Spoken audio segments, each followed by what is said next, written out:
Hey, welcome to Guitar Knobs, the guitars, gear, noise, and nonsense podcast, hosted today by these knobs.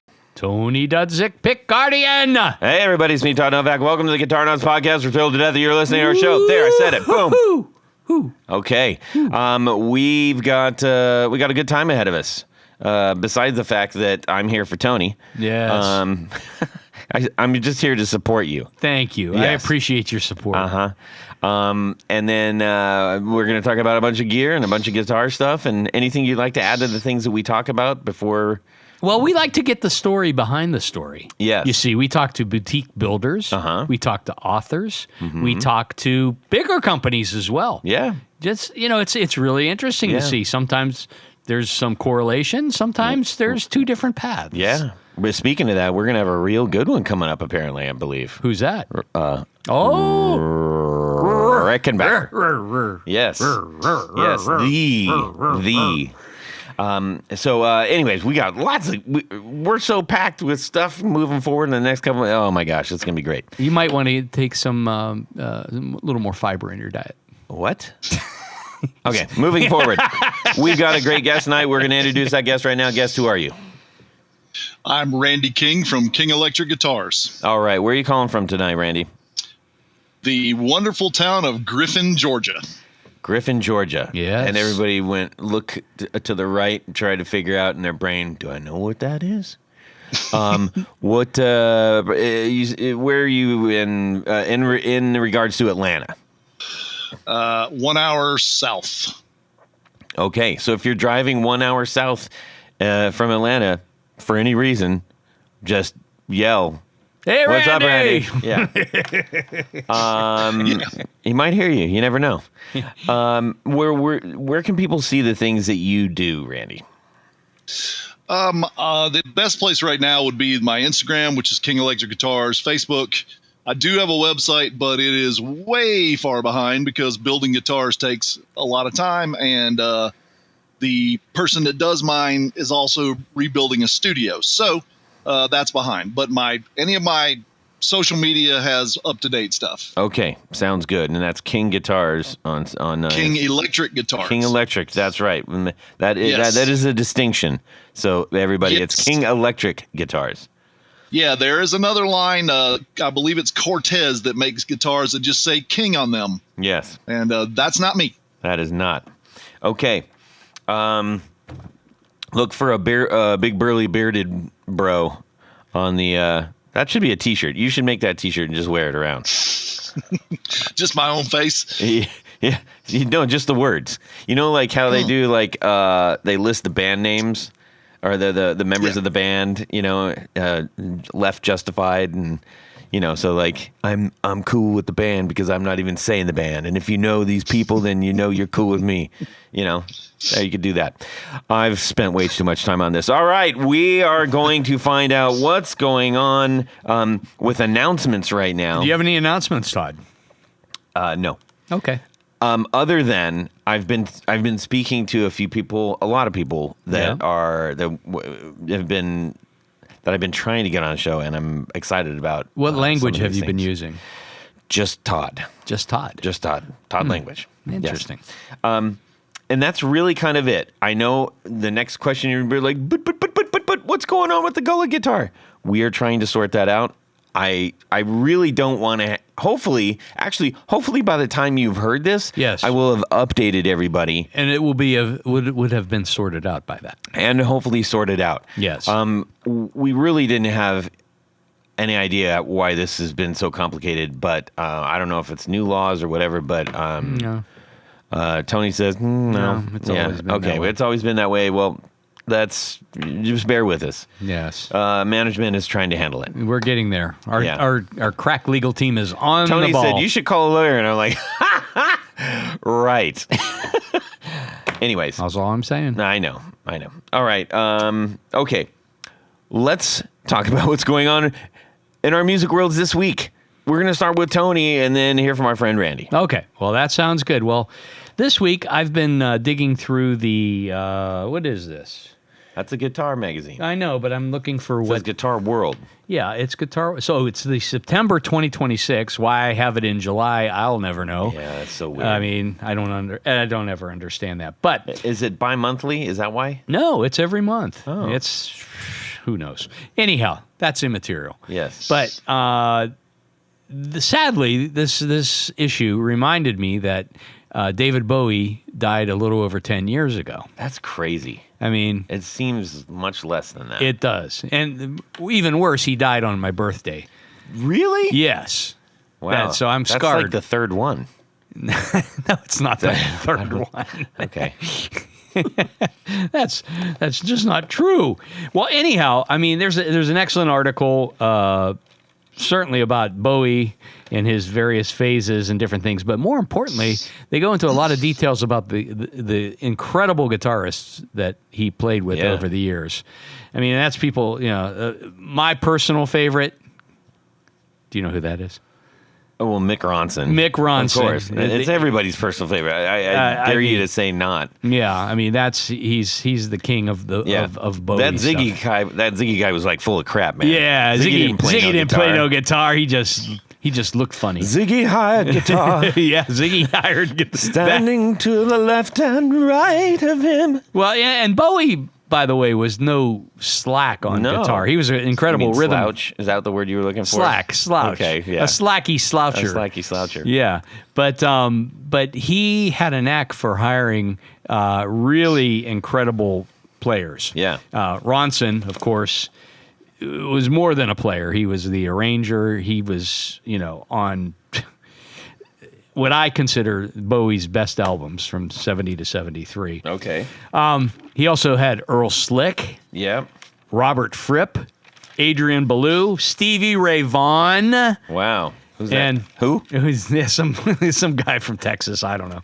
And of course Reeves Gabrels, who is another unsung guitar hero in many circles. A lot of people don't know of Reeves, but he's an incredible guitar player. So Wow. So it's an interesting article about Bowie, but as I said, above and beyond, it goes into a little more depth on some of the great guitarists that he played with. So that's what I've been doing this week. That's cool. Randy, what's been going on in your musical world this week? This week I've been kind of getting inspired to start writing and playing again. I was in a band for close to 20 years called Red Rocket Deluxe. Ooh. And about 7 years ago, we kind of had the last straw, which was our drummer. One of our very last drummer died, and we just kind of called it quits. And it was unfortunate because we were just finishing an album and everything else. And so I'm kind of getting inspiration to write and play again. That's very Spinal Tap of you. Yeah, you do not ever want to be a drummer in my band because now actually 4 of them have died. Oh my, that's terrible. Yeah, so if I ever call you crazy. to be a drummer, it is ridiculous. Yes. Oh, I hate to laugh at that, ridiculous. but it is total Spinal Tap. Yes, it's very much. And my band was Red Rocket Deluxe, and we wrote songs about like riding dinosaurs and space dolphins in space. Wow. Because no one gives about a space dolphin if it's not in space. Right. So it's kind of Spinal Tappy as well. There you go. What was the genre? What was the genre of music, or what is the genre of music? Kind of doom space party metal. We were silly. Yeah. You can find it on SoundCloud. Red Rocket Deluxe. The name of the album is High Atop the Mount. All right. We're going to check that out. Yeah, now we're going to have to. Yeah, I love it. And there's one of my guitar models we'll get to is named after the song Space Dolphins in Space. Did you get any heat after South Park? No. Oh, okay. Well, that's good. That's good. If you know, you know. I don't know. So Red Rocket was what Cartman learned as a little kid. He's like, Red Rocket, Red Rocket. Yeah. Right. That's what it's named after. we were literally in a basement trying to come up with a name, and my buddy kept yelling.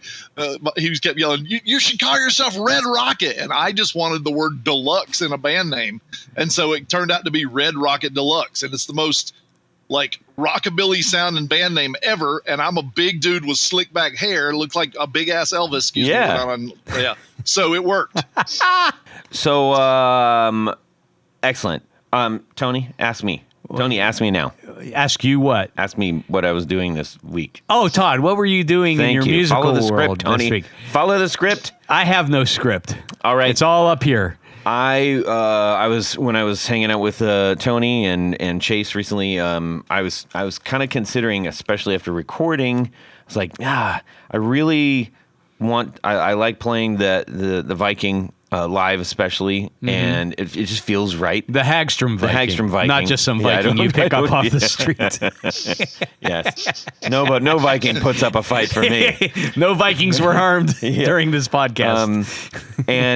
But I was considering saying, okay, well, there's some songs where I really could use some P90-ness, I think. And so I was discussing going, okay, well, maybe I'll put some P90s in there. And both Tony and Chase are like, don't do that. You just get a push pull, tap the pickup. Tap the pickup. And or put what was the other thing that we were?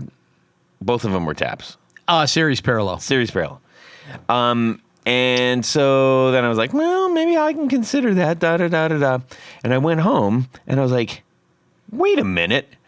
I remember when I first got Jerry, my gold Viking, aptly named Jerry because it's gold, Jerry. It's gold, Jerry. And I remember there's a push-pull pot on it.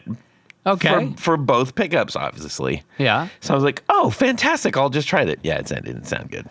Well, it could be the pickup, too. I mean, there are better, some pickups, like some humbuckers, yes, are wound with a stronger coil and a weaker coil. And you tap out the weaker coil, so you're left with a stronger coil. So it's more like a Stratty kind of sound. It felt more clunky. It was much more harsh and clunky than I know that P90s sound. Well, it maybe didn't sound like a P90 at all. Yeah, it's yeah. So there's only one way to get P90 sound. Yes. But I think the line is there's only one way to rock. But yes. Anyways, okay. So, hey, who knows what's going to happen with that?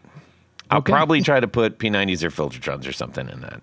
Well, I don't know. Now, those are two different things. I know they are, but I'm up for exploration. So, I do like a P90, but... if you like a P90, then that's what you Well, maybe I will. Don't threaten me about it. You listen to me now. We're going to... hey, by the way, you know what doesn't connect pickups to guitars? Tour Gear Designs patch cables. They don't? They don't do that, but they do connect your favorite pedals in a line. So that's how you use them when you're playing guitar. And they're fabulous. They figured out the formula. It's super affordable. Yeah. It's super low profile. Yeah. It's super convenient. Yeah. And they're super nice people, and they make super good stuff, and it comes from a super great place up in Canada. Yes. So go to tourgeardesigns.com. Yes. Get all the pickups, or all the patch cables. Yes, they don't sell pickups. Get the patch cables that you need, and then say, I probably should add some more, because as soon as you start using them, you're going to be like, doggone it, I would. Why didn't I order wish more? I would have got some more. Do that. Hit purchase. When you hit purchase, you're going to get a coupon box. And in that box, you're going to put the code, what, Tony? I would put in the guitar knobs, all lowercase, all one word. And you're going to save? I would save 15% if I put that code in that box. Exactamon. And they're nice enough. I've got another order of cables coming because we're doing these boards for the Midwest Pedal Fest. Yeah. And I talked to him and I said, hey, we got this 4 at the door board going around. I'd love to... get some branding on that. And he was like, we're going to make up some stickers just for that. So that was really cool of him. And you know what else is good? What? Right now, the American dollar is very strong against the Canadian dollar. So it's like getting an even bigger discount. I guess. So don't keep saying that, because then they're going to they might say we don't need the discount. No, we need the discount. We need the discount. But I'm just saying, I do not control monetary things here. Right. I'm just letting people know. Yes. Well, neither do I. So I don't know what's happening. Anyways. We'd like to thank Tour Gear Designs for sponsoring our Four on the Floor. Let me get a little bit of this. 1, 2, 3. Four on the floor. All right, Randy King of King Electric Guitars. What is your Four on the Floor? First one is a DOD 250 pedal. And the one I have, I got for $20 on the stupid deal of the day or whatever. And put it in front of my 83 JCM 800, and it just did the thing. And it's never left my board since. Wow. When did you buy that? Oh, God, probably. I've been through 3 or 4 of them because beer and stuff have been spilled all over them. And, you know, I'm a big dude who weighs about 300 pounds, so I've killed a few pedals. But I think I probably bought the first one 10, 15 years ago. And it's the little, you know, not this crazy special gray one or whatever, just the gold one with the LED on it. Right, the OG. Yeah. Yep. Well, no, not the OG, new but OG. the new one. Yeah, the new OG. Yes. Okay. And it just it adds a lot more kind of kick, low end bloom that the 800 kind of misses at times. Okay. Now, do you know if that is an op amp or a FET? I think it's an op amp. Okay. Yeah, I'm pretty sure it's an op amp. I think it's kind of similar to like the micro amp and that type of thing. Right. Okay. That would make sense. Yeah. Yeah. Nice. You know, it's just pushing the tubes. Well, that's cool. And that's just, I'm looking at a photo here. It's just really very simple. Two knobs and a switch and an LED. And it's usually always on, no matter what. That's your sound. There you go. Yeah. Again, an 800 and you know, some drives, and I'm good. Sounds good, man. Nobody's going to argue with that, especially with you. Okay. Number 2. Number 2 is a way huge swollen pickle. I remember those. Yeah. That is something that somebody's like, hey, you should try this. And then I never gave it back to that person. So yeah, I still got it. It's the only fuzz that I have that'll actually work on top of an overdriven amp. I like the sound of the 800, but I just want to add some on top of it. I don't want to to me, it's weird to run a JCM 800 perfectly clean and then get all your tone from a pedal. I just want stuff to add to it, and that swollen pickle really does that well. Yeah. And that's basically, I mean, not basically, but it's based on the Big Muff, but obviously it's got more controls, and it's got, it's more got a EQ. little it's of its own DNA in it, EQ, etc. Yes. Okay, that's good. Number 3. Number 3, you're going to see this is all a big theme here. Number 3 is an Electro Harmonics LPB1. Oh, okay. Yeah. Yep. I run that with any and all of my gain stages that I'm running through, and it just, you know, gives you a little more cut. Good for leads, or if you just need something to stick out and annoy the hell out of somebody. Yeah.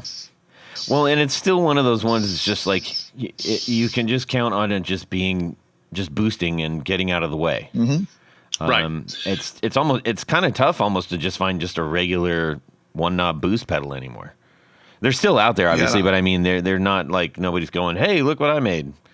Mostly, I think I've been through 4 or 5 of those within the last when I was playing a bunch. Yeah. And if I found one cheap, I just bought it just to have. Yeah. Right on. Actually, I got the LPB3, which has the mid controls on it. Quite a lot of mid controls, actually. It's mostly mid control, which is an interesting way to do the pedal. It's not. It's kind of. It has a touch of voice, like no matter what. Like even if you don't use any of if you keep all the EQ pretty neutral. It still has a little, I'm changing the tone a little bit. It isn't completely neutrally dry, but that's a great little pedal. Yeah. I'd like to try one of those LPB3s. That sounds neat. Yeah.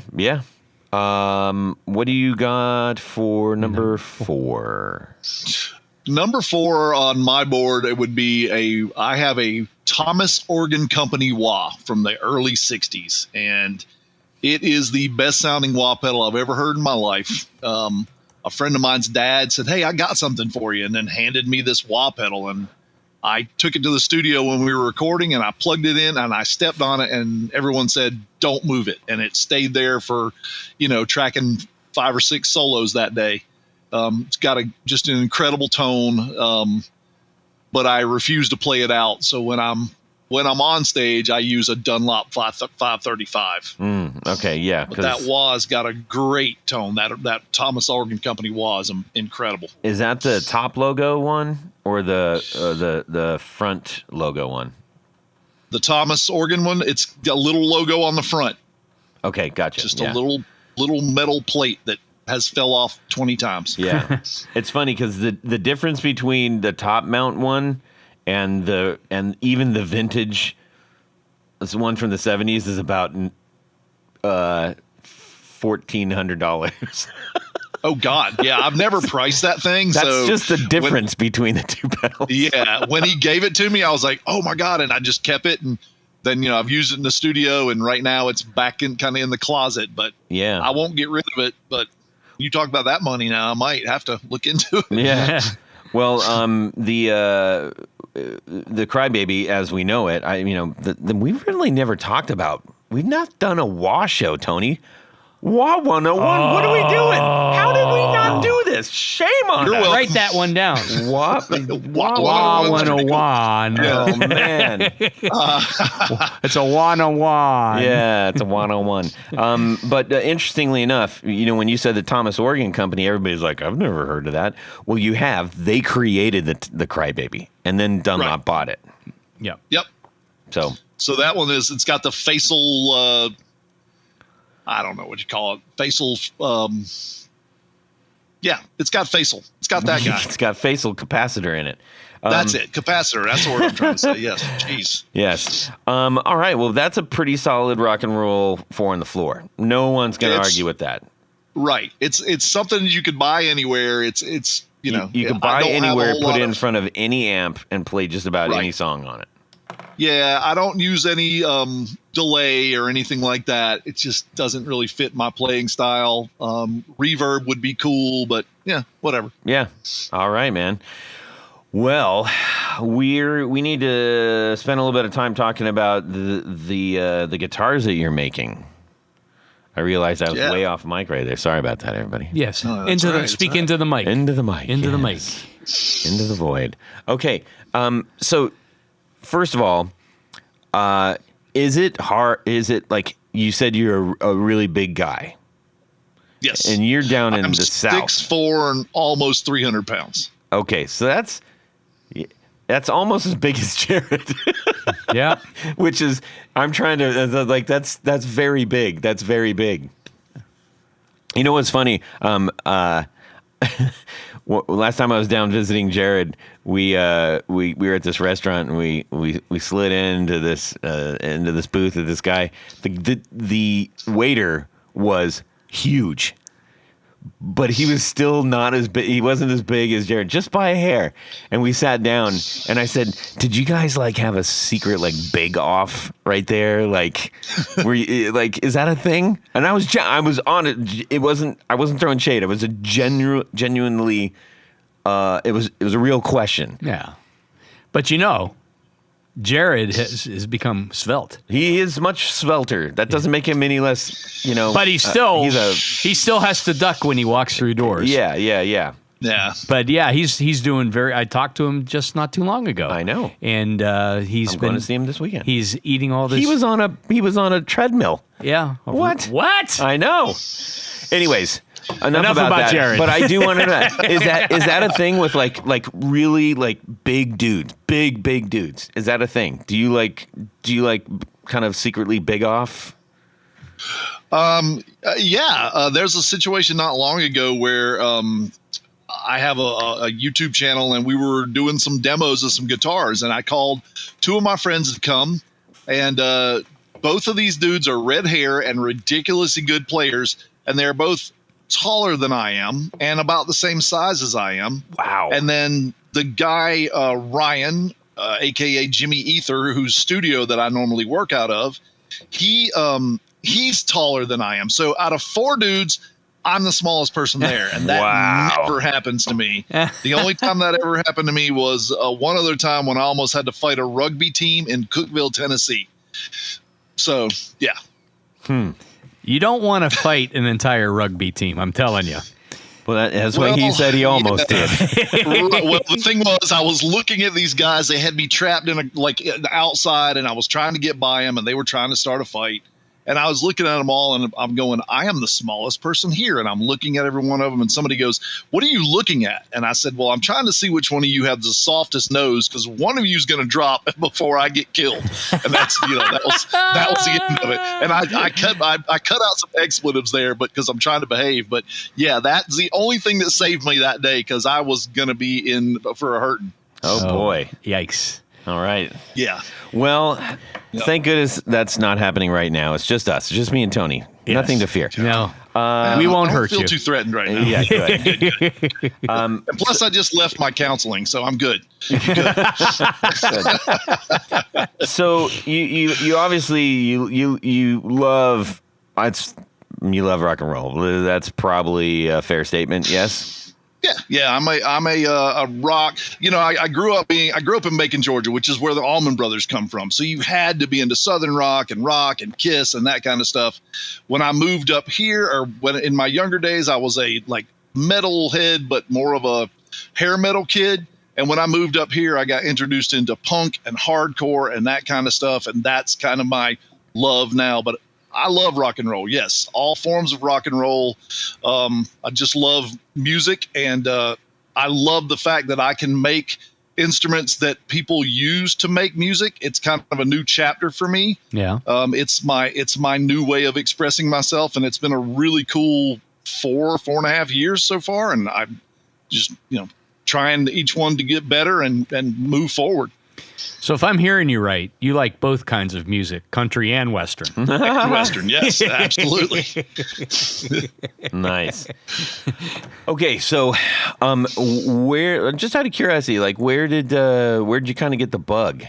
I always wanted to build a guitar. I got the bug when I was probably 15, 16. And I saw the Guitar World magazine with Steve Vai holding that guitar that was just flames. Yep.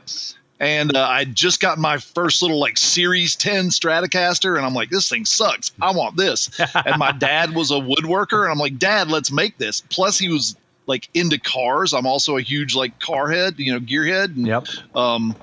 So I was like, Dad, let's make this. It's cool. It's flames. And he's like, no.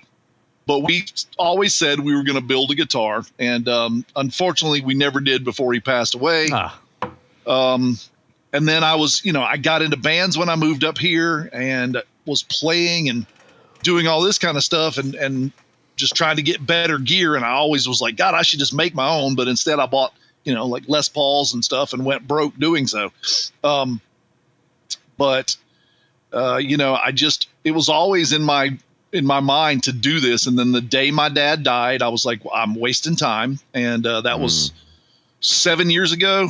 And I ordered a kit from a company that was a really nice precision guitar kit, really solid guitar, put it together. But when I got it, I'm like, here's this $600 kit. It's a neck that's ready and a guitar body that's ready. All I got to do is glue it together and just paint it, throw pickups in it. Or I can take this knife that I have and this rasp that I have, because that's the only tools I have, and make my own headstock, cut all kind of stuff and make my own shapes and that's what I did.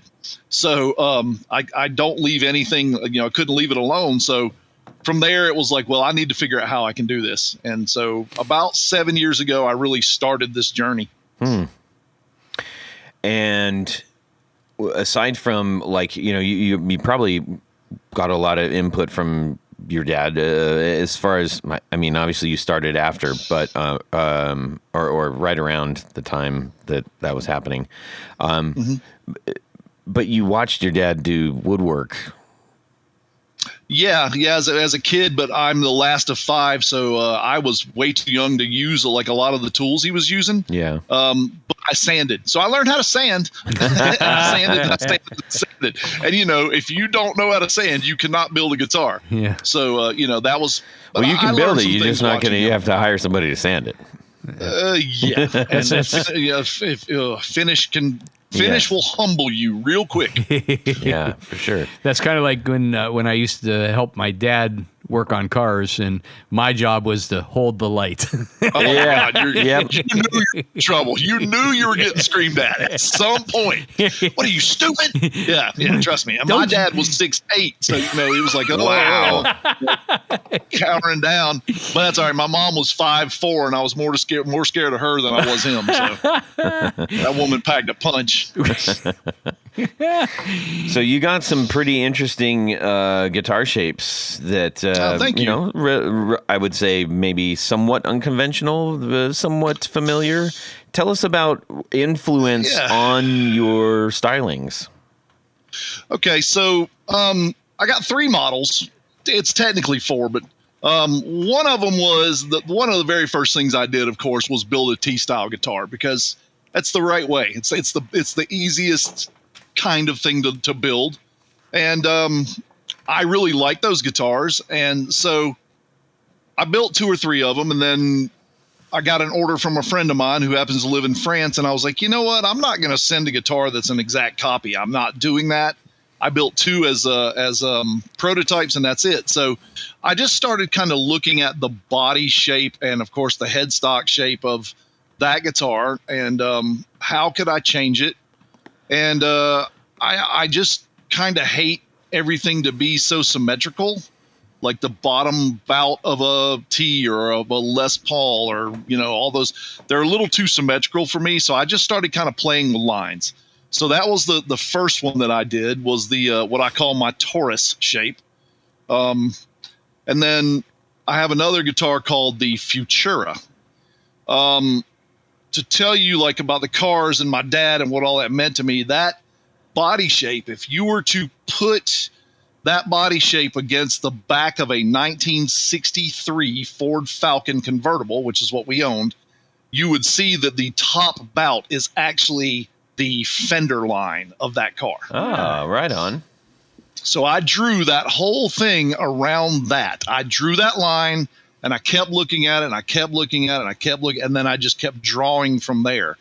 It was about that same time that I realized that, like, I don't want to do a bunch of different headstocks.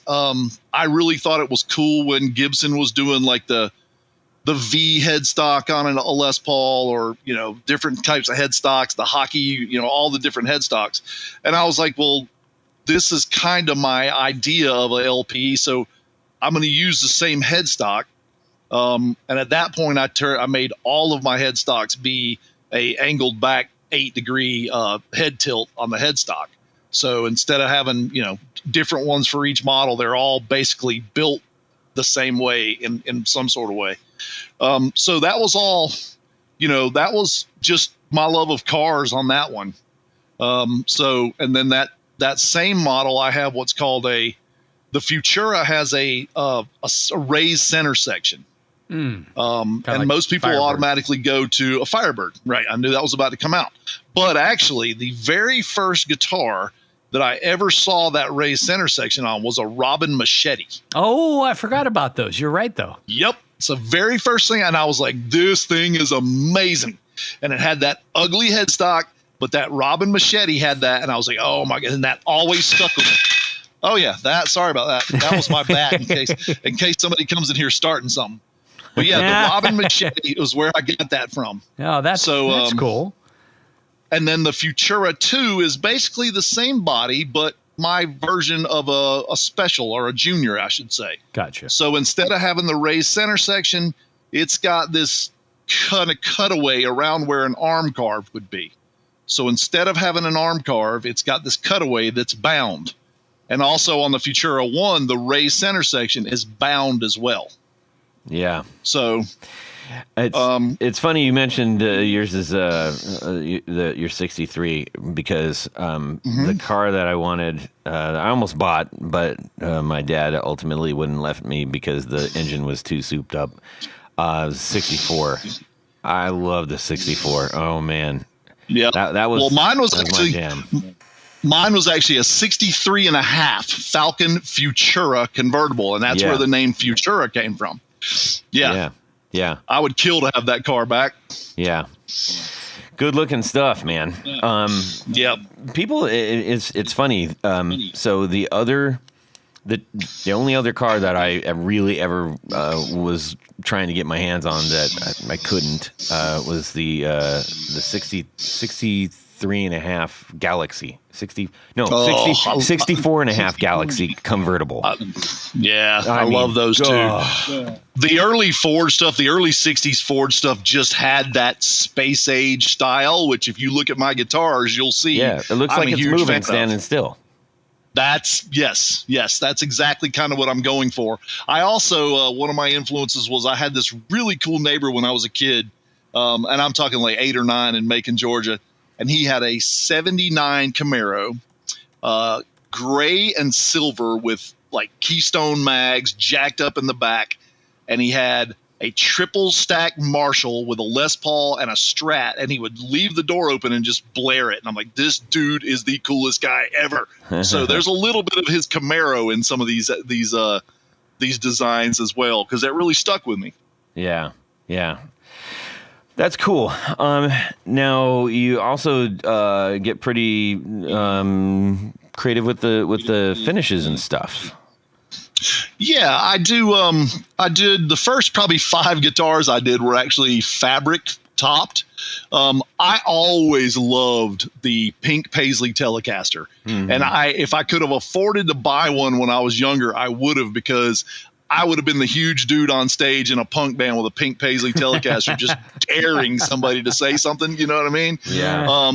But I never really dug the way they blended the finish, around the tops. And a lot of those Paisleys were actually wallpaper instead of fabric. Yeah. Yep, they were. But I realized that doing a fabric guitar, you can add like a huge punch on what you got, your look, for not the hardest time to do. So I do a lot of those, and I do a lot of. I've done a basically like a full-on lowrider paint job on one of my Tauruses just to prove that I could. Nice. You mean like with the what's it called? Like the lace? Yeah, it's got lace and it's got every kind of shape you could imagine, and it's that thing was a pain.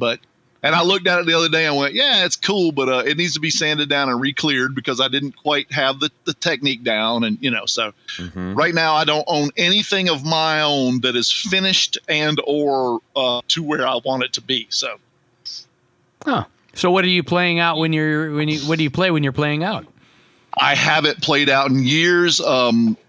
Every year I do this little Ramones thing, and I make sure I have one of my own models. I only will play my own stuff right now. It doesn't make good sense, for you.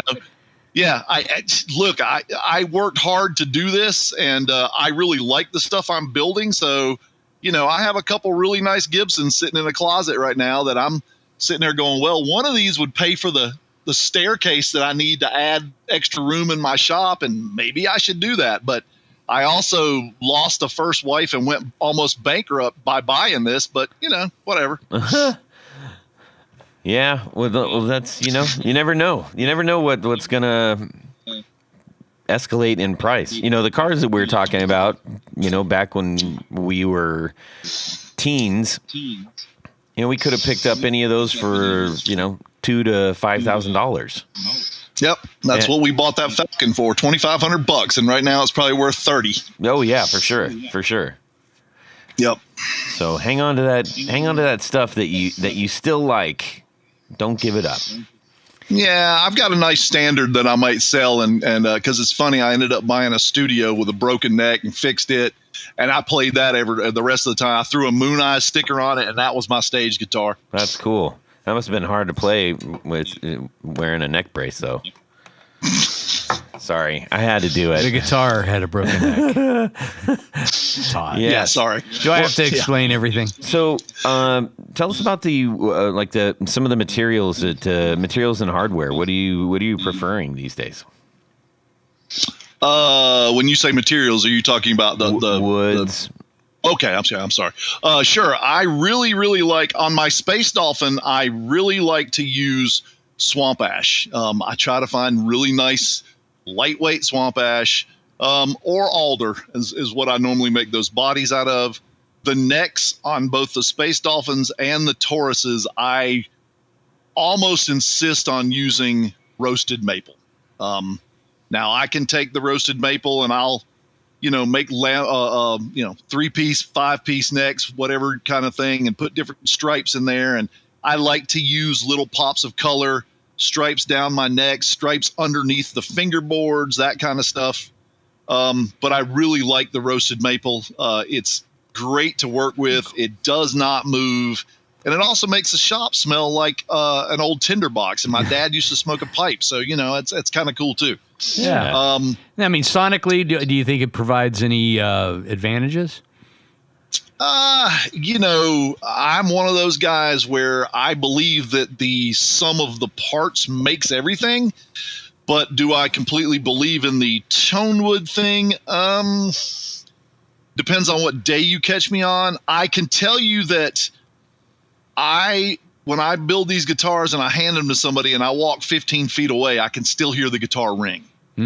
So that means something to me. Yeah. And I know that there's different schools of thought of, well, if the guitar is resonant, an electric guitar, that actually kills the tone.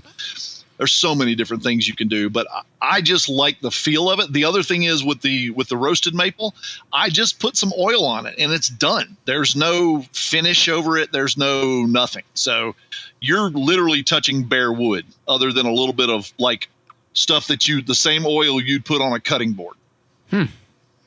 How often does that have to be redone? I've got a buddy of mine owns 7 of my guitars. He plays out quite a bit, and he has never had to redo any of his necks yet. Really? And he's had them for a couple years. Yeah, but even if you do, it's literally like butcher wax. You just rub it on, rub it off. It's nothing. Yeah, it's nothing. No true oil or anything like that. No. I used to use True Oil, and True Oil's great too. But this stuff is called feed and wax, and on the roasted maple, you rub it on, you put about 5 or 6 coats. And, if it starts getting gross, you can kind of scratch it off and you scratch it off a little bit of a Scotch-Brite and put a new coat on and you're good. Huh. But it never gets sticky. I hate a sticky neck. All of my Gibsons have the necks are just like, 1,500 down because I hate it. Yeah. So, and that's my biggest thing is I really try to use materials that I know are going to be good. I use hardware. 90% of the time I'm using Hipshot hardware. I really dig their stuff. When I do tremolos I normally only put tremolos on my Space Dolphin, but I could put one on Taurus as well. I just haven't done one for anybody yet. But I use the Duesenberg tremolo system. Yep. That's a great one. It's so easy. It's so small. It looks great. And if you get tired of it, you take it off and put a stop tailpiece on. You're done. Yeah. And I always use. That's a good option. Sorry, go ahead. I was going to say it's a great option to have. I love him. And then I always use a roller bridge with those, and they stay in tune. I agree. It's one of those kind of things you don't really hear about until you see one. You're like, what's that? Well, they're not on a lot of new guitars, other than obviously Duesenberg uses them. Duesenbergs, yeah, and that's where I saw them the first time. I worked at this really cool shop that went from having 1 or 2 guitars, and the guy that was kind of letting me be his apprentice to it ended up getting some of the coolest guitars you've ever seen. 56 Strats and Juniors and all this really high dollar stuff. And a guy brought a Duesenberg in one day and I was like, this tremolo is amazing. And when I started building the Space Dolphin came from that shop. I was really into kind of the 60s catalog Japanese guitars. Yeah. Just because they're so wacky and cool looking. But they would come into the shop and I would go, okay, what's this one need? And the guy would say, well, you need to strip all the electronics. And I realized, I just took 4 screws off and everything's out of the body. Like there's nothing else that has to be detached. So my Space Dolphin came from that. Like everything is mounted to the pick guard. So you could literally change pick guards if you wanted to and have a whole different guitar. And we know a guy. I know a guy. Trust me, as I'm building those pit guards, and I keep hearing you, I'm like, I wish. Eventually, yeah. And you know, I try to build some really wild pit guards for those too. Yeah. And I'm having hard times finding some of that stuff. And you know, but well, give me a yeah, call one sometime, and we can I can maybe point you in the right direction on some of that stuff. that would be cool. I'm probably overpaying way too much for this. It's getting to the point where now this is going to be my full-time thing in about a year. Yep. I've been working for the county for 29 years, and I'm sick of it. And I have exactly 211 working days left. And King Electric Guitars is full-time. This and this only.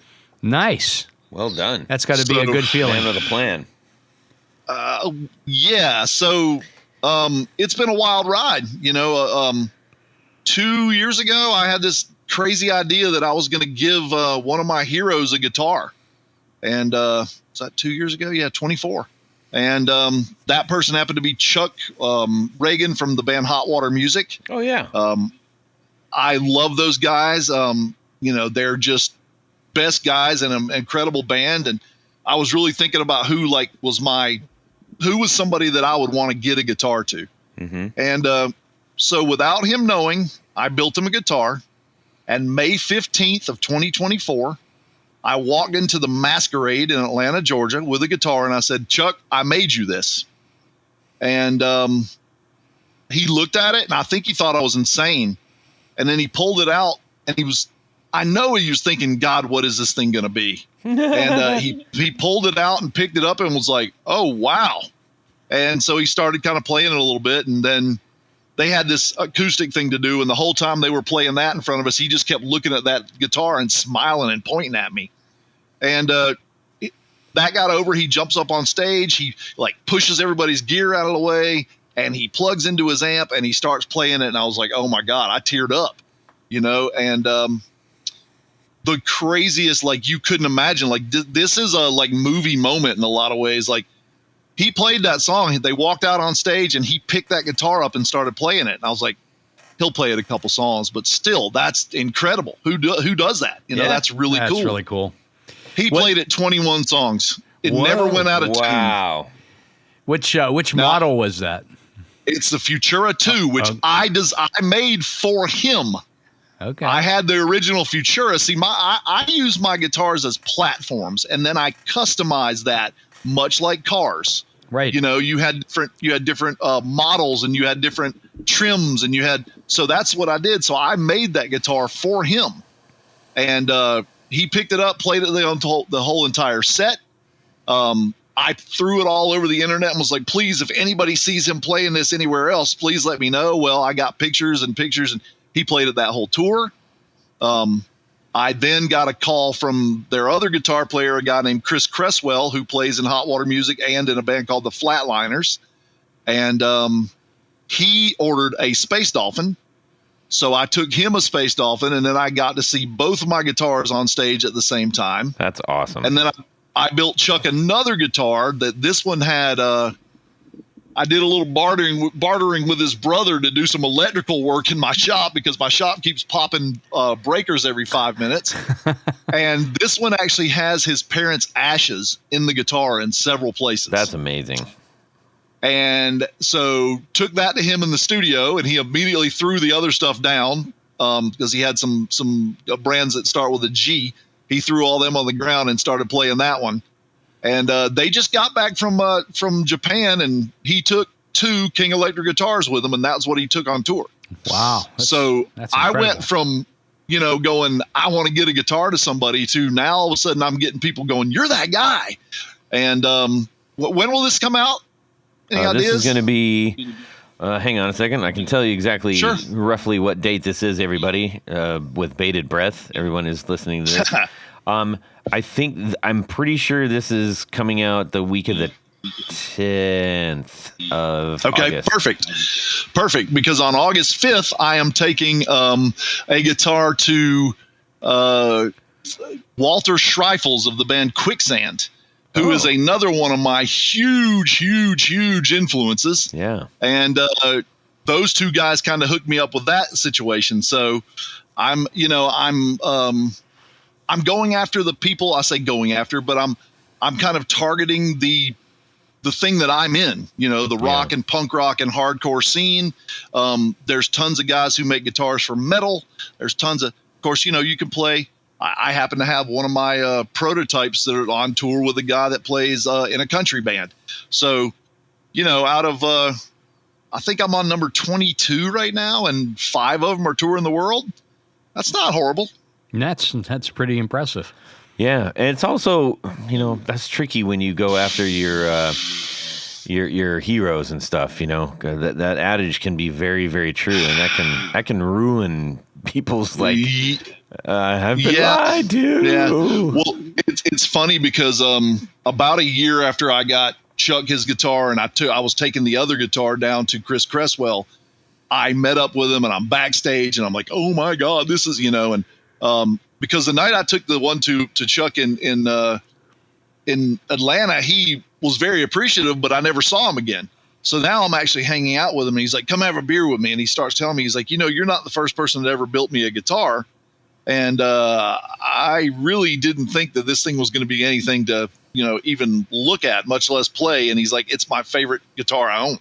Nice. And now he's got 2 of them. That's awesome. So I took a leap of faith, and so far, I'm just trying to kind of play it out, So interestingly, I'm looking at some of the features of the Futura, and you have it's a bolt-on neck, correct? It is. It's a bolt-on neck, but I build it as if it was a set neck guitar. And there's 6 bolts. There is, and those are actual threaded inserts and machine screws, not regular wood screws. Okay. That's all stuff I learned from my apprenticeship at a repair shop, and just kind of watching I fixed tons of broken headstocks.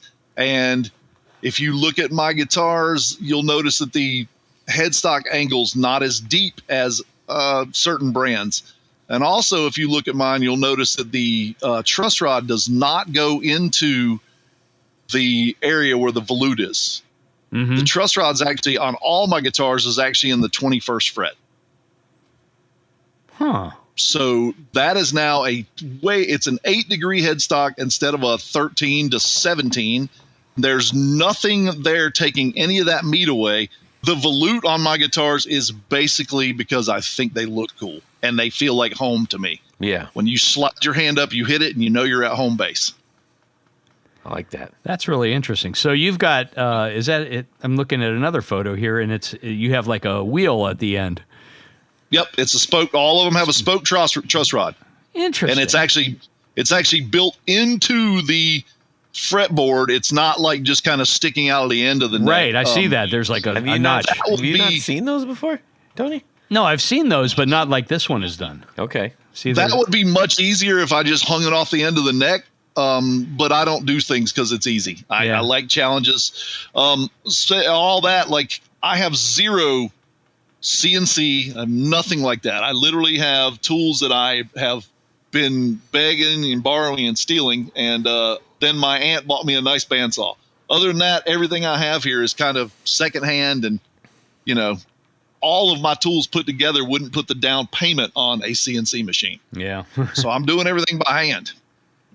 Awesome. Wow. Outstanding. So are you content with those 2 models, which is perfectly fine, but what the backside of that is, are you thinking of new ones, or are you staying steady?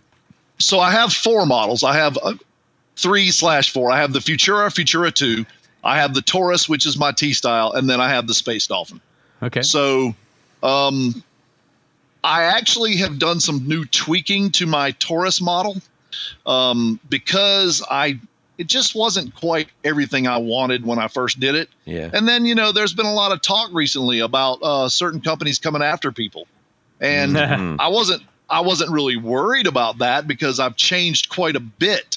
But I just went ahead and did what I wanted to do. So the last one of that Taurus model is actually the one I'm taking to Walter's Trifles of Quicksand, and then I'm changing and coming up with a different shape, something a little more offset, but almost backwards offset. I don't know if you guys are familiar with a guitar that Dan Electro made years ago. It's called the Hodad.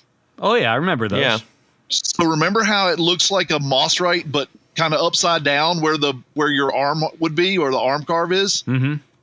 That's kind of what I'm doing with my Taurus shape now. I kind of added that to it, slimmed it up in certain places and fattened it in other places. Oh, that's cool. Yeah, I just, again, I've thought about doing some other models, but I really think that I just need to keep where I'm at and just keep doing it and doing it right, or to the best of my ability. And as you said earlier, you have the ability to put basically whatever pickups, or if somebody wants a hardtail or a fixed bridge, or the Space Dolphin is a huge route. Like that whole, if you look at that big old pick guard, everything under that pick guard is routed out. Oh wow! There is, so you could put whatever you wanted in there. There's a few little places for kind of support, and there's also, if you look, the pick guard's a 2-piece. It's got what I call a riser that's under it that I actually just make out of plexiglass. And then, so it's got a riser under that pick guard. Ah, I see that. Yeah. So it's kind of tiered. And that helps with so nothing's kind of hanging. The pick guard's not, drooping or whatever. Mm-hmm. And plus I just thought it looked cool. The guitar's got to feel great. Number one, they got to sound good. Number two, and they got to look cool. Number three. Mm-hmm. Yeah. Are you favoring any pickups in particular? I know that you use a range, but if it's like, hey, it's a chef's choice, what are you putting in these? If it's chef's choice, I am putting in. I've become a really huge fan of Rio Grande pickups. Okay. I learned that from Chuck Reagan. I put a pickup in his guitar. I'm not going to say the name, but he ended up burning it out within like 8 months' time. And he told me that this was going to happen. He has very, very caustic sweat. I'm talking like burned up a humbucker pickup in 8 months' time. And so when he told me that those were the pickups he used, I was like, well, let me try one of these. So I got in touch with the guys, and I've created a really good relationship with them. They've done a lot of really cool stuff. They'll do laser etching on some of their pickups and that. But besides that, their Texas humbucker pickups are just amazing. Yeah. And they actually just helped me do. This will be out after, so I can say this. They have built a gold foil for me that fits in a humbucker route. And this is for Mr. Walter Schreifels because he really likes the sound of those gold foils, but he doesn't want to lug that Harmony Bobcat around because it plays like hell and he doesn't want to beat it up. So I wanted to be able to give him the best of both worlds in one guitar. So when I told them who it was for, they're like, oh, God, yeah, we'll do it. We got to. So they went and engineered a gold foil pickup that fits in a humbucker route. So if somebody wanted that, they could get it through them. Those guys are just really great guys. As far as pickup styles, I was always a humbucker guy. I played, Les Pauls through 800s. And the very first guitar that I built from that kit, I built a Junior because I always wanted one. But, I'm so big, it looks like I'm playing a tennis racket. But I built one anyway. But I got my very first P90 I put in that guitar, and I've been hooked on P90s ever since. There you go. I really love the sound of a P90. So what was that? What was that first one you got hooked on? Do you know the name of it? The brand? Actually, it was Dylan. I kind of got screwed on a deal by a guy. I waited for 4 months for him to wind me this pickup. I was waiting and waiting and waiting, and I literally called him after like 3.5 months, and I'm like, can you give me a heads up? And give me an update. And he went, if you're going to be this difficult, I'm just going to give you your money back. So I happened to post something, and Dylan from Dylan Talks Tone and Dylan Pickups was like, hey, I can have you one in 3 days. Nice. And so, but I was telling him, I'm like, man, I'm worried that like this thing's not going to have the balls of like a regular humbucker. And he giggled at me and goes, just call me when you plug it into your, when you play your first E through your 800, just give me a call. And I did, and just like stuff fell off the walls, and I was like, oh my God, this is the greatest. So I've been a huge P90 fan ever since. But I've put that, again, that's the beauty of the especially the Space Dolphin. I've put 3 single coils, a la Jimi Hendrix, all reversed, I've put 3 Firebirds. I've put 3 P90s. I've put, you name it, I've put in these guitars. And that's kind of what I want to do. You know, I could, as long as you're cool with my body shape and you let me build mine, then we get to customize it to you.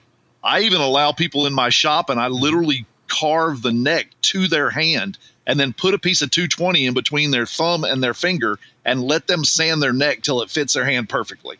Wow, nice.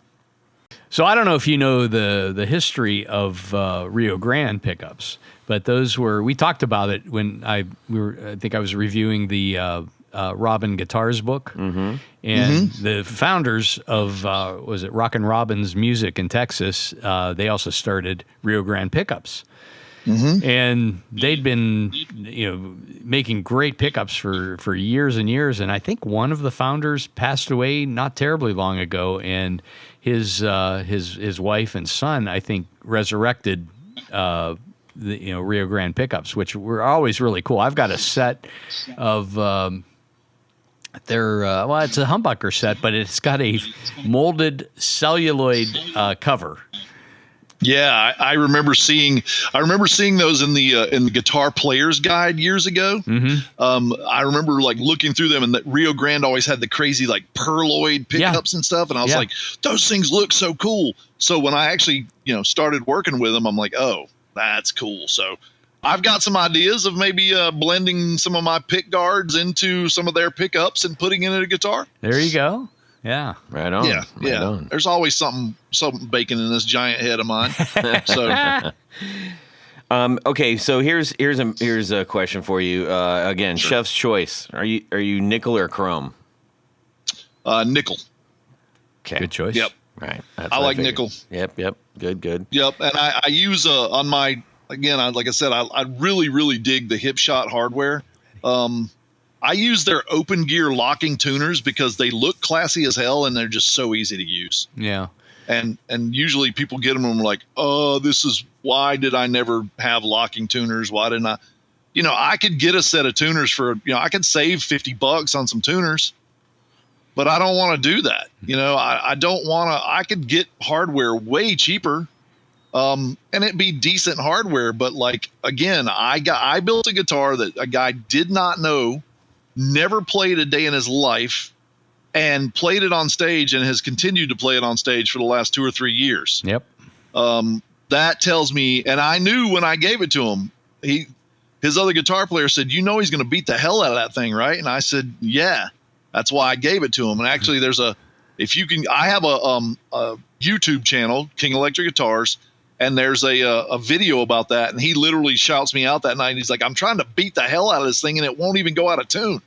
Nice. So that's why I use the best stuff I can get a hold of. That's what they call a ringing endorsement. Yeah, there's no doubt that Hip Shot stuff is top notch. Yeah. And it's made in the United States. There's a lot of companies that, are American-based companies, but their stuff is made overseas. Yeah. And man, like when you get a dealer endorsement with them or whatever, you have to call them on the phone. You're like, hey man, what's up? I need blah, blah, blah. And they're like, yeah, sure, Randy, cool. See you later. And that's it. It's so nice to still have that kind of connection. Yep. Nowadays people don't even talk. So to have to call somebody and give have a nice conversation is really cool. So, yeah. But you said it was a ringing endorsement. I have literally thrown myself into the fire. I really have no business doing what I'm doing right now. I didn't go to school to learn this. I did learn a whole lot by doing a bunch of repairs, which taught me a lot of what not to do. And then, the punk rock fixes I've done over the last 20 something years. But like for me to just go, I'm going to build guitars was kind of a ballsy move, and so I was like, I'm just going to throw myself into the fire. And so far I haven't got burned up yet. So I'm continuing to keep striving.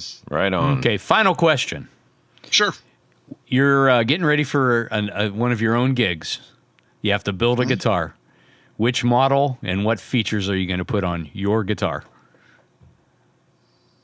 All right. Let's say because I have, last thing I played in full time was Red Rockin' Deluxe. If I'm going back to playing some good old sleazy bar rockin', rock and roll, I'm probably going to play a Futura model. And it's gonna have the Rio Grande, Texas special pickup set, and it'll have the hip shot. They call it the Tonomatic bridge set, and some hip shot locking tuners, and it'll be made out of I'm actually looking at the guitar right now that I wish I'd get finished. It'll be made out of Spanish cedar, so it weighs like 3 pounds. Oh, yeah. The entire guitar. It's extremely light. It's very thin. Remember Ibanez made those really thin kind of LP style that's like an inch. That's what this is, because the center section is about 1.25 inches, and the wings are less than an inch, and then you start putting contours and everything in it. So that's what I would have. Cool. And this one happens to have my dad's ashes all in it right now. So hopefully one day I'll get that finished. That's pretty neat, man. Yeah.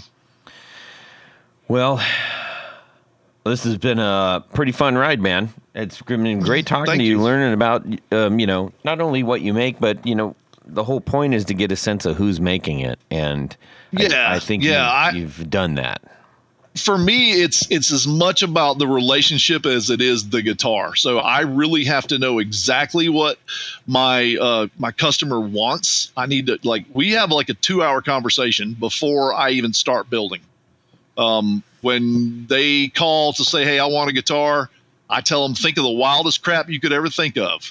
Send me $100. You're on the build list, and I want you for the 2 weeks. I just want you to think of the silliest crap that you never thought you could get in a guitar, and then I'll tame you down and make you, I'll make it where it's actually possible.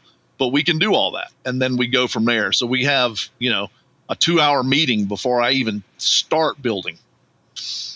So it's about it's about the relationship and what the customer is really looking for. I want to build them something they just can't go into a store and buy. Mm-hmm. Well, that's the kind of thing a lot of people want, including the people who listen to the show. So yes, well, hopefully more of them come, because, like I said, 1 year from now, this is. I can't complain. A couple of years that I've been around, my name's getting out there, and people have been great, and I'm getting a lot of hits. So it's been really good. That's good, man. And I'm good to hear I'm that. Extremely thankful. Excellent. All right, everybody, go check out King Electric Guitars and hit up Randy and strike up a relationship and get yourself a guitar. All right, Tony Baloney. Yes, we Todd. got some business to take care of. That's right. At this point of the show, Would you rather? You were saying? Is a little game we play called Would You Rather. You're a little early on the button there, Todd. I know, I was. It hurts my feelings when you do that. This week's Would You Rather. We are going to dust off the old time machine. We haven't used it in quite a few episodes. Uh-huh. It's a little dusty. Maybe a little, needs some calibration, so to speak. So this time you have an option. 2 options. 2. Okay. The first option is to go back to the early 70s. And you're going to go play with David Bowie. We talked about David a little bit earlier. All right. So this would be I'll call it the Mick Ronson era from 70 to 73. Man Who Sold the World, Ziggy Stardust, Hunky Dory, Aladdin Sane. Even pinups. Okay. Not my favorite, but pinups. All the Spiders from Mars stuff. All the Spiders from Mars. Yeah. And you're going to take the place of Mick Ronson. Now, we'll say that, as part of the magic of the time machine, yes. you are given these skills that you can play exactly, note for note. Yes. Feeling and be for able feeling. to do it in giant high-rise heels. And spandex. Platforms. And spandex. And you have to, your hair will come out looking very bleach blonded. Yes. Or you can go back to the 1980s for some 80s era Bowie. And that's things like Scary Monsters and Let's Dance and Modern Love. Tonight, Modern Love, all that fun stuff. Yeah. So which would you rather set the time machine to go? Young Americans. Oh, man. Yeah. I mean, no, okay. So that's a good question. It's a good question. Yeah. Do you want to go back to the early 70s for the Ronson era? Or do you want to go into the 1980s? Because there's some listeners out there that may be more familiar and like the 80s David Bowie stuff more. Yeah. You see. Okay. That's a very, very, very good question. They're two different. They're very distinct. Yeah. Okay, Tony, go ahead. Well, this is very easy for me because the Ronson era to me is the best, the greatest. I mean, my favorite David Bowie things come from that era. And I would give my left arm to play like Mick Ronson. Right. Or maybe just his guitar. Maybe, he fell asleep. Do you have a favorite song? I mean, Don't know. My favorite. What's the first one that came to your mind? That's the one. I mean, yeah. It's so hard. I mean, there's so many good things on there. This is gonna throw you, but I'm gonna say "Life on Mars." Okay. That to me is a beautiful song. Yeah. I mean, I've always considered the rise and fall of Ziggy Stardust and the Spiders from Mars to be in my top perfect albums of all time. Yeah. You listen to from beginning to end, not a bad song. Yeah. To be found anywhere. Yeah. I hear you. Okay, and you only have like one day to play. Is that the whole? Yeah, thing? it's just one day because okay. We don't have all the money to run the time machine ad infinitum. I gotcha. Okay, Randy, what are you doing? Okay, I got a quick question. Was Bowie in the Dancing in the Streets video? Yes, he did that with Mick Jagger. Yeah. Okay. Yeah. So I'm trying to decide. I'm going to say 70s, although it would have been hilarious for my big self to be in the Dancing in the Streets video. That would be kind of awesome. Yeah. How do you look in spandex and high heels? Just about what you would imagine. Yeah, I got birthing hips at least, So, yeah. I have wore high heels and dresses before, but never spandex. So, yeah. I would definitely have to say I think 70s, although I've never been the world's biggest Bowie fan. I'm a fan, but I'm not well versed. Let me just say that. That's okay. We'll take that. We will accept that answer. Yeah. Todd, what about you? Okay. Initially, I was like, no, there's not a question. I'm going for the Thin White Duke era, like Modern Love. See, I thought that might be the case because you're a little bit younger than me. Yeah. And I mean, I cut my teeth on 70s Bowie. Yeah. And you cut your teeth on 80s Bowie. Yeah. And it's very different from the music that I currently play. It would just be fun to just be like, yeah, let's have some fun. Woo-hoo! Yeah. That being said, all of that stuff it wasn't guitar rock. No, not at all. And I'm like, you know what? I want to play that Les Paul in front of some just blistering amps that it's just barely hanging on for dear life. And I do like gold glitter, so Notice. Yeah, I'm going for that. Excellent. So it's unanimous. 70s Bowie rules the day. Yeah, that'll do it. Yeah, I'm gonna go home and listen to Modern Love tonight, though. That's okay. Yeah. Okay. What else are we gonna do right now, Tony? Well, Todd, at this point of the show, there's a special group of people we love to thank. These are our executive producers. Now, an executive producer helps make this show possible. How do you become one? It's quite easy. You head over to patreon.com/the Guitar Knobs. Check out a couple different levels in which you can participate, become a sponsor, a friend, a hero of the podcast. Mm-hmm. Each level comes with some very nice thank you gifts, opportunities to win great stuff. Just be part of the club. Yeah. 10 years, 500 episodes, million downloads. That's us. Yeah. That's amazing. I know. If you would have told me this 10 years ago, I'd have said... giving away a lot of stuff, man. Lots of stuff. And it's only going to get more. Yeah, so I'm told. Yes. But in addition to all that great stuff, I'm told there is one thing more. What would that be? You get to have your name read on the thing. Your name read on the thing, and that's what I'm going to do right now. So special thanks to these executive producers. Anthony Lathrop, Brett Hogarth, Cameron Pampas, Darren Gregory, Don Kloss, Elad Mizrahi, James Bell, James White, John Esterly from Rare Buzzer Effects, John Sebastian, John Halverson, Justin Jones, Ken Sayers, Michael Senchuk, Mike Davenport, Owen Eads, Ralph Gottschalk from Wonderful Audio Technology. What? Richard Kendall, Rick Calhoun, Rusty Sneeden, Stefan Lamb, Tom Barazin, Trevor Ellenberg, Trevor Gunberg, Vader and Pedals, Caribou Gone, Ed Rossler, Andrew Fryette, Bob Claymeyer, and Chris St. George. Yes, y'all. But wait, Todd, there's more. Because there's a special group of executive producers. We call them our Grand Poobahs. These are the creme de la creme, the top of the heap, the A number ones, and they wear a fez upon their head whilst listening to the podcast.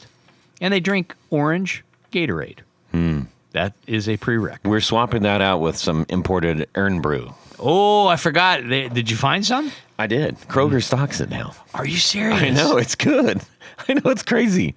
It's good. It's good for you. I don't know about that, but it's full of iron. Was it? Yeah. Anyways, go ahead. Anyhow, special thanks to these Grand Poobahs. Anthony Gemalero, Billy Spitfire Unlimited, Bob Crouch, Brian Robinson, Cody Foster, David Kaminga, David Tyndall, Enrico Fernando, Fox Hill Studio, Gregory Randall, Hex Matos, John Williams, Martin Cliff, Matt Hart, Michael Van Zant, Michio Murakishi, Moon Guitars, Pedro Vasquez, Sam Jett, Steve Keys, James Pennington, Zach Oswald from Brandon Wown Pickups, Jonathan Labate from M2 Labs, Ty Barnes, James Castellano, Kenny Howes, Michael Coward, and Uday Ram. Right on. Thank you all so very much. We cannot do this without you. We haven't been able to do it this long without you. No. And we want to keep this going on and on and on. Because we don't stop until the break of dawn, everybody. Anyways, we need to say a big thanks to Randy King of King Electric Guitars. Randy, thank you for joining us tonight. It's been a pleasure. Good talking with you guys. And Randy, where can Et tu también. Oh, you speak French. Yes. Randy, where can people go to find the cool guitars that you're making and buy them? KingElectricGuitars.com. You can find me on King Electric Guitars on Instagram, on Facebook. That's awesome. Thank you, Randy. So everybody go out and get some of this guitars. Just at bare minimum, go check them out. Give them some likes. What else do you have going on? I have a YouTube channel, King Electric Guitars on the YouTube channel. There's a lot of stuff on there.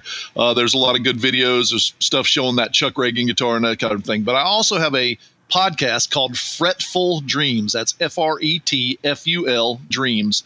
And it's about just kind of the life of a musician and gear / like what was your first show and just stuff like that. Just about the life of being not necessarily a huge touring musician, but just a local guy who just loves the life and loves doing it for the love of music.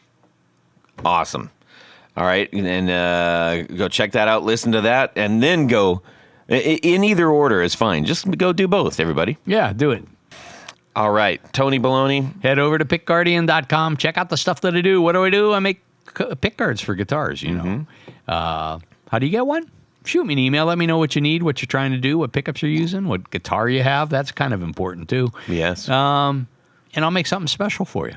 Indeed. As Todd likes to say, it's your opportunity to make your guitar even more yours. Correctamundo. All right, everybody. You can shoot me a DM on Instagram at Guitar Knobs. We'd love to hear from you.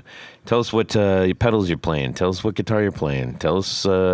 Just say hi. How about a would you rather? Just say hi. I'm a listener.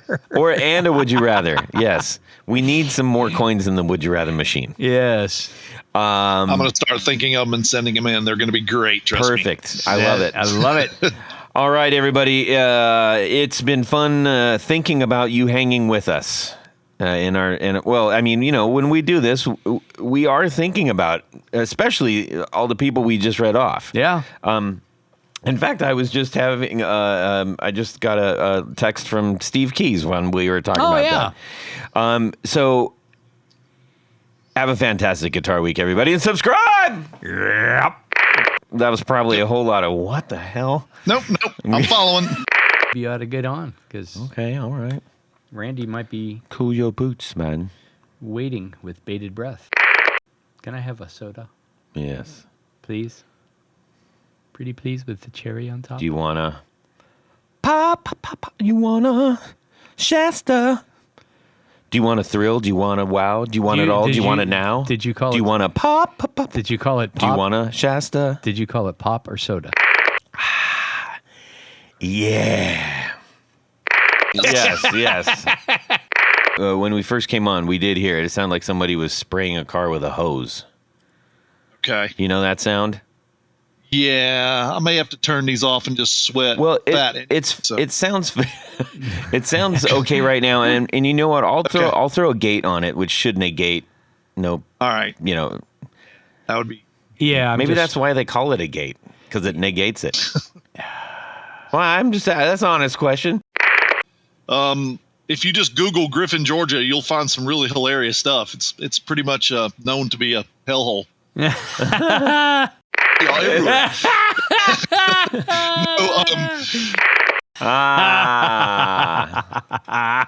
My dad always told me that. Yeah, that's what my daddy told me. Yeah, before he RUNNOFT'd. Yep. And away we go. Well, that's it for these knobs. Please visit our Patreon page at patreon.com/theguitarknobs. Visit our website at theguitarknobs.com for all of our past episodes, 4 on the Floor blog, and other good stuff. You can connect with us on social too at our Facebook page and share your gear and stories on our Facebook group. Also, be sure to check out our Instagram at Guitar Knobs. Catch you next time.